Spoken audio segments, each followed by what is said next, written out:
Primeiramente, bom dia. Cumprimento primeiro meus colegas de mesa, conheço todos há bastante tempo.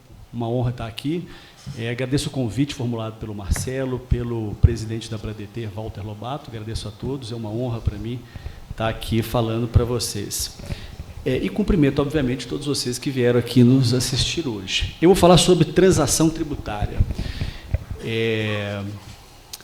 Transação tributária. O que eu fiz essa apresentação? Primeiro, eu dividi, falar sobre transação, sobre aspectos que eu acho que foram positivos na regulamentação que recentemente ocorreu, pela medida provisória 899, e depois eu vou abordar aspectos que eu considero como sendo, não vou dizer negativos, mas aspectos perigosos no caminho da transação tributária.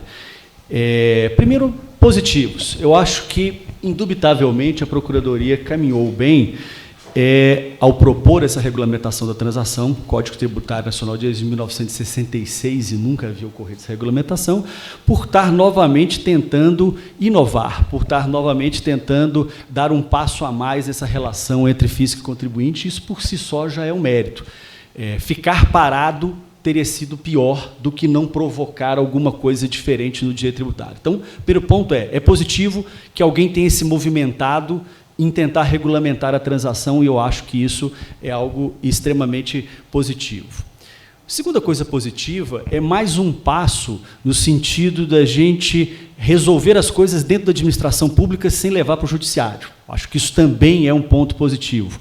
Há pelo menos 10 anos a Procuradoria vem sempre tomando iniciativas de não precisar se socorrer do judiciário para resolver suas questões. Então, hoje, a Procuradoria ela não ajuiza determinadas execuções fiscais se não tem bens, ela redireciona administrativamente e não ajuiza se não tiver bens, ela promove o arquivamento e deixa extinguir administrativamente sem qualquer tipo de ajuizamento de ação. Ela tem programas de revisão de débito inscrito, ela admite garantias no âmbito administrativo. E um passo a mais nesse sentido foi a regulamentação da transação. É mais um passo para você resolver administrativamente, já que nós temos um poder judiciário sobrecarregado e lento, que um mandado de citação demora 6 meses, então nós temos que resolver as coisas administrativamente. Então, 2 méritos, eu acho: ineditismo, a vanguarda, o caráter inovador, e é mais um passo da administração pública resolver em casa seus problemas sem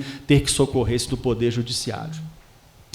Um outro ponto é uma tentativa, e aqui, com 16 anos de Procuradoria e 20 anos de formado, um passo que eu acho que é sinalizando, mas eu não acredito muito, para ser muito sincero, que é a ideia de que não existam mais parcelamentos e que a transação seja a última forma de resolver. Embora essa seja a intenção, com toda a franqueza e com toda a sinceridade que me é peculiar, não acredito que isso venha acontecer, mas torço para que aconteça. A ideia seja, olha, agora vamos ter, você tem um parcelamento ordinário da 10.522 e você tem essa espécie de transação para outros créditos com os critérios que estão lá definidos. E aí a gente acaba com essa história de transação. Nos últimos anos, se vocês perceberem, houve mudança de entendimento, tanto da própria Procuradoria-Geral da Fazenda Nacional, quanto em relação a órgãos de controle em relação a parcelamento. Tanto o Tribunal de Contas da União, quanto a Controladoria-Geral da União, tomaram iniciativas proibitivas ou fiscalizatórias dos parcelamentos absurdos que vinham sendo concedidos. E desde 2016, eu era o coordenador-geral de assuntos tributários em Brasília da PGFN na época, a gente passou a considerar que parcelamentos aplicavam-se ou sujeitavam-se à lei de responsabilidade fiscal. Eles foram considerados como renúncia tributária e não como incremento de arrecadação desde o PRT, que é o Programa de Regularização Tributária. Então, PRT, posteriormente PERT, depois o PRR, inclusive na medida provisória 795, que cuidou da legislação do petróleo, todos eles, se vocês pegarem, foram considerados como renúncia tributária e não como arrecadação, porque, embora você tenha uma rampa de arrecadação num primeiro momento, a médio e longo prazo isso precariza as bases tributárias e tem um efeito mais pernicioso do que positivo. Então, tem essa tentativa. Não, eu sou um pouco incrédulo, mas acredito que a tentativa é válida e espero que isso aqui aconteça. E, por último, eu acho que eu tenho só elogios a fazer a transação no que se refere ao crédito podre que a União possui. O primeiro a gente dividiu, e a transação tem uma transação dos créditos da dívida ativa. Esses créditos da dívida ativa que estavam sendo transacionados, e eu participei de um grupo de trabalho da PGFN que elaborou um projeto de lei que foi a base para a medida 899, que foi feita por outro grupo, mas aproveitou boa parte desse projeto. E a gente acreditava que deveria, sim, fazer transação dos créditos podres. Na época, a gente tinha uma grande preocupação, que era a exposição dos critérios do rating, que poderia ter algum grau de sigilo. Como é que eu vou dizer para um contribuinte que ele está fora desse parcelamento porque o crédito é irrecuperável e não dizer para ele por que o crédito dele é irrecuperável? Perceberam a discussão? Eu vou afastar alguém do ingresso de um determinado benefício fiscal sem contar para ele por que ele disse. E o rating para a gente era muito importante. A gente não pode expor os critérios que a gente tem de recuperabilidade de crédito. E a Procuradoria conseguiu avançar e fazer com os critérios de inaptidão sobre diversos critérios para que você consiga.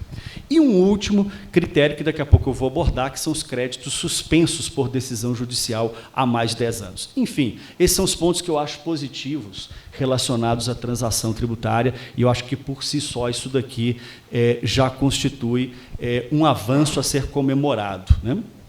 Mas eu tenho preocupações, ou eu tenho alguns apontamentos, e aqui eu não digo na posição de procurador, porque eu não estou mais em órgãos, eu falo mais como professor do que procurador, porque eu não integro mais cargos em comissão da cúpula da PGFN em Brasília. Então, eu me permito fazer alguns tipos de críticas, ou alguns tipos de, nem críticas, mas de ponderações ou preocupações referentes à medida provisória da transação. Primeiro, o critério recuperabilidade, créditos suspensos há mais de 10 anos, me parece mais um critério relacionado à tese do que à recuperação de crédito. Vou exemplificar. Os créditos tributários que têm uma decisão judicial determinando a suspensão da exigibilidade por mais de 10 anos são transacionados. Vão pegar maiores empresas do país, e não créditos irrecuperáveis.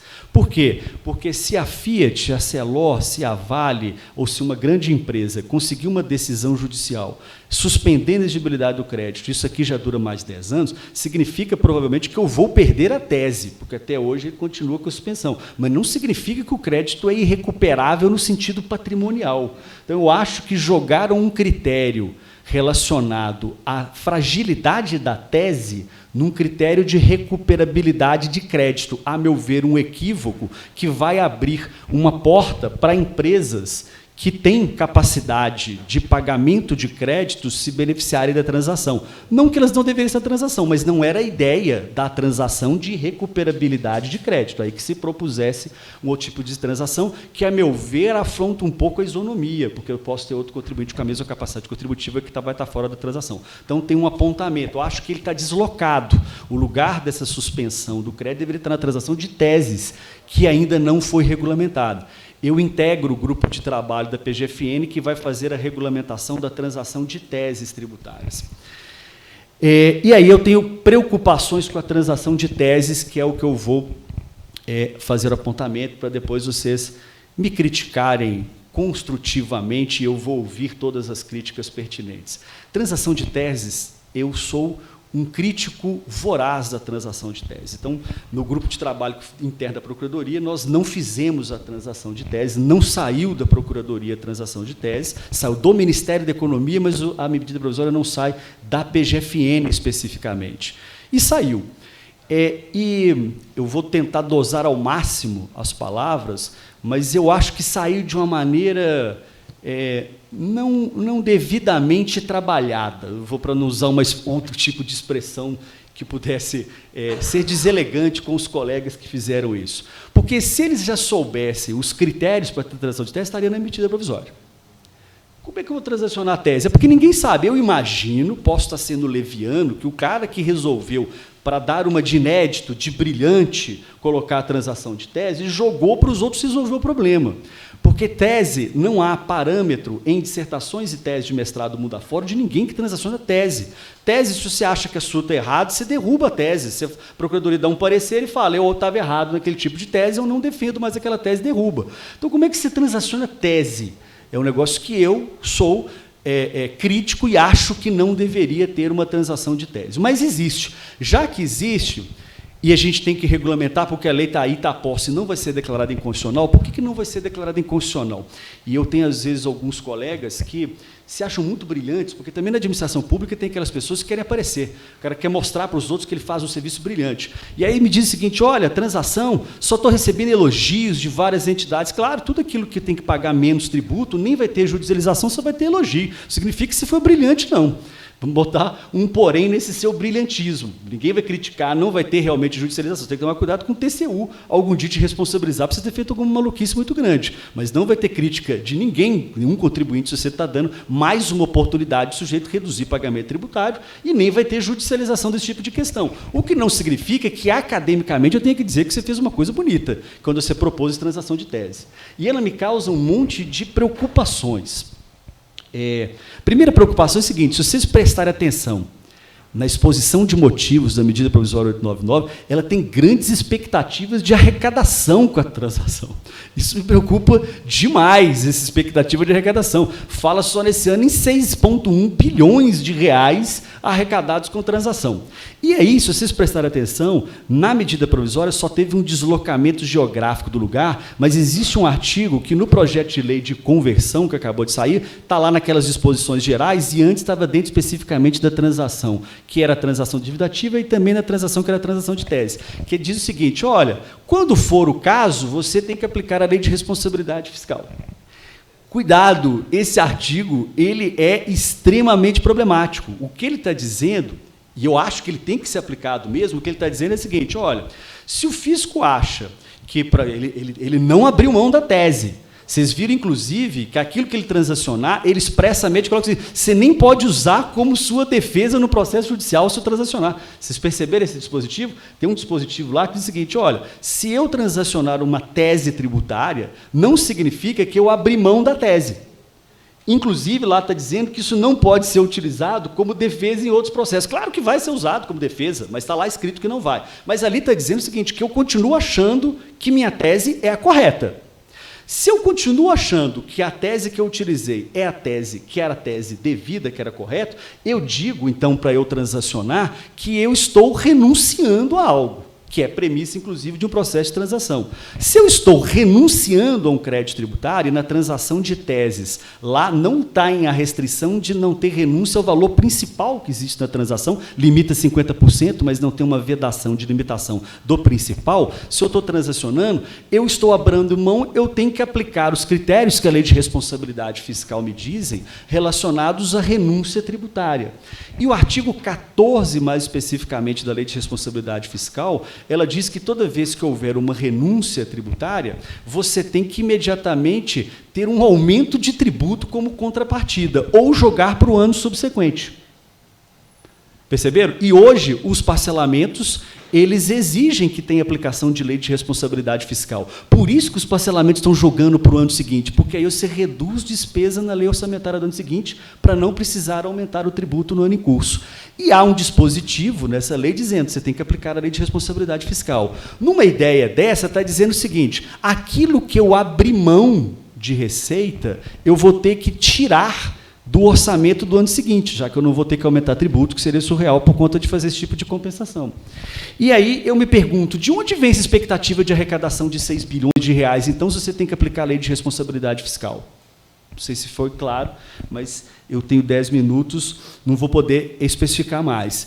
E aí eu tenho outras observações também preocupantes.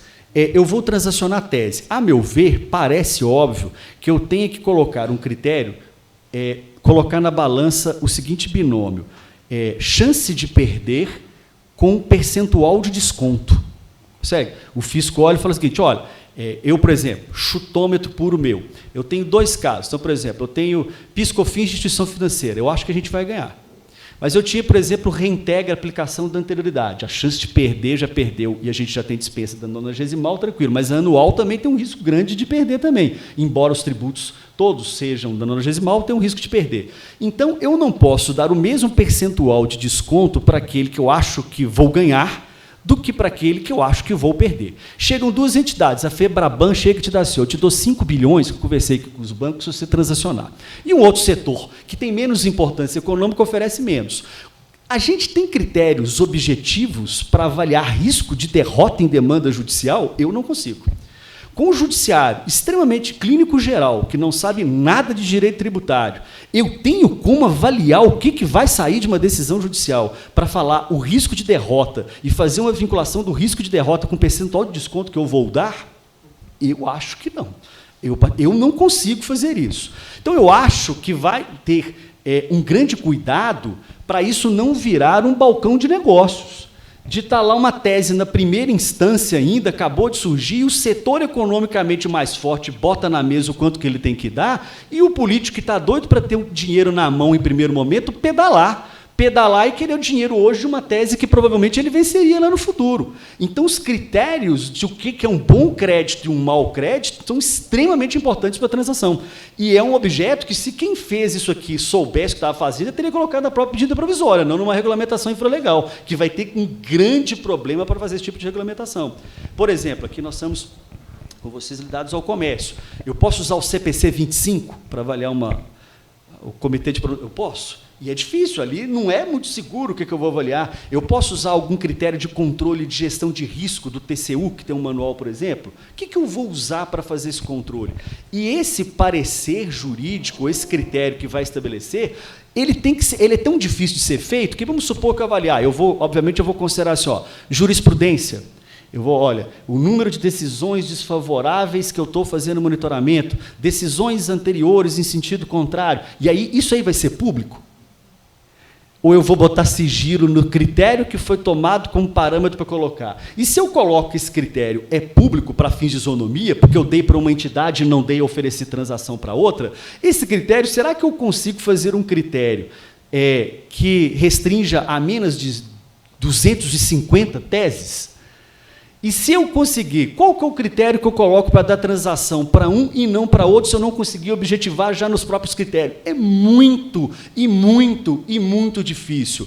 E num país que tem um déficit fiscal que fechou no ano passado em 80 bi, mas a gente tem que lembrar que 70 bi foram de receitas extraordinárias, como cessão onerosa e outro tipo de receita, não digo para esse governo, mas governos, de uma maneira geral, podem exercer pressão para que você surgiu a tese, o setor faz, transacione, você matou o contencioso do país, na primeira instância. Acabou, todos os advogados, não precisa mais não, porque surgiu a tese, eu já transaciono, eu não preciso esperar chegar ao Supremo, se eu posso ter receita hoje. Eu vou esperar ganhar aquilo lá quando chegar no Supremo, se agora alguém está me dando com deságio, eu já aceito aquele tipo de coisa, eu preciso de dinheiro para hoje. Tanto que, se vocês prestarem atenção, nos estados, os estados não aceitam em ICMS que se põe a transação. Porque eles não têm a menor dúvida que eles vão transacionar o crédito ICMS inteiro e vão fazer guerra fiscal por transação. Ou vocês têm dúvida que vão fazer guerra fiscal por transação se você meter a transação lá com possibilidade? Por isso não pode ter transação do ICMS. Então, a meu ver, fazendo fechamento, porque meu tempo esgotou, eu diria que eu dou todos os parabéns pelo ineditismo, por sempre estar se buscando a vanguarda, por estar sempre buscando meios novos e inéditos de resolução de conflitos na esfera tributária que nunca foram alcançados. Acho que, por si só, isso aqui, fazer algo diferente não é fácil, isso aqui tem que ser parabenizado. Por um segundo momento, eu acho que a transação da dívida ativa é perfeita, os critérios são perfeitos. Acho que créditos de rating C e D devem ser transacionados, créditos irrecuperáveis. Se não há expectativa de recuperabilidade daquele crédito, não faz sentido eu manter aquele crédito que gera um custo operacional imenso, e eu dou todos os parabéns para fazer isso. E tenho N interrogações e N preocupações com a transação que ainda está por ser regulamentada, que é a transação de teses, que vai exigir muito cuidado e muita participação de toda a sociedade civil, de todos os meios, na ajuda para se construir critérios objetivos que não permitam alguns problemas que podem acontecer numa transação de teses jurídicas. Acho que é isso. Agradeço a participação, meu tempo está encerrado. Muito obrigado a todos e estou à disposição para qualquer tipo de pergunta.